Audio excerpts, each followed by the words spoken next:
The week that my mother died was eventful for many reasons.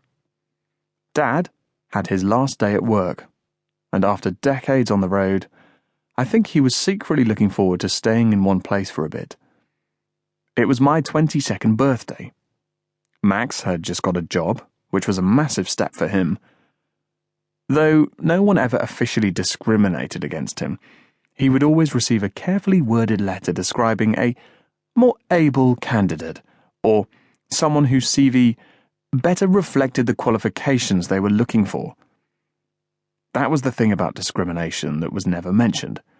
It was the passive option, the coward's way out. You don't have any legs?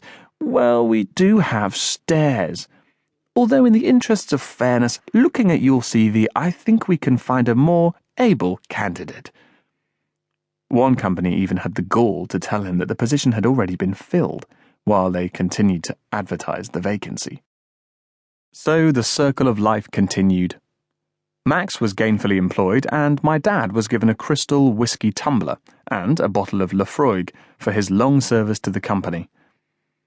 It has always amazed me, looking back, how easily trivial events make an impact on people's lives.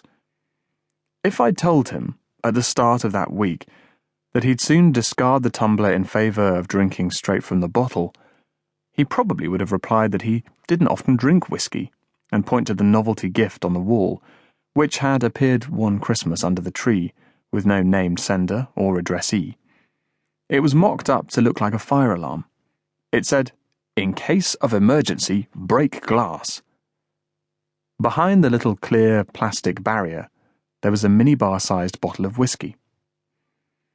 "That's been there for, 9 years?" he'd have said. My parents were fussing around the kitchen, having just returned from an anniversary break to Rotterdam.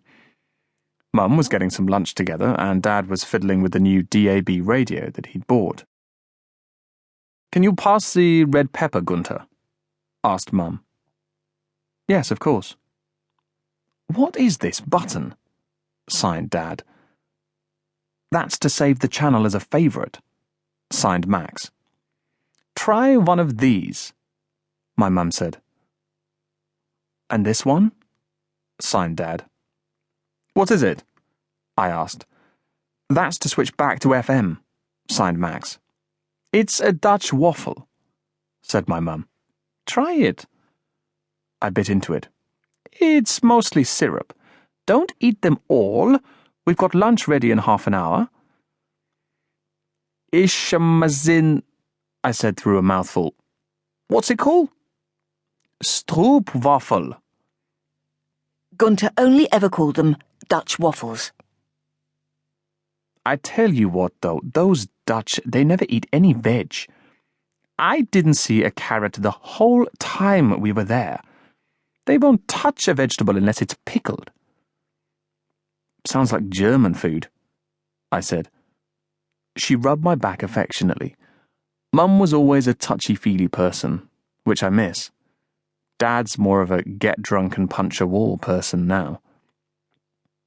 We all sat down for lunch and passed each other dishes, and we all ate healthily, and the food was delicious in a way that I took for granted at the time.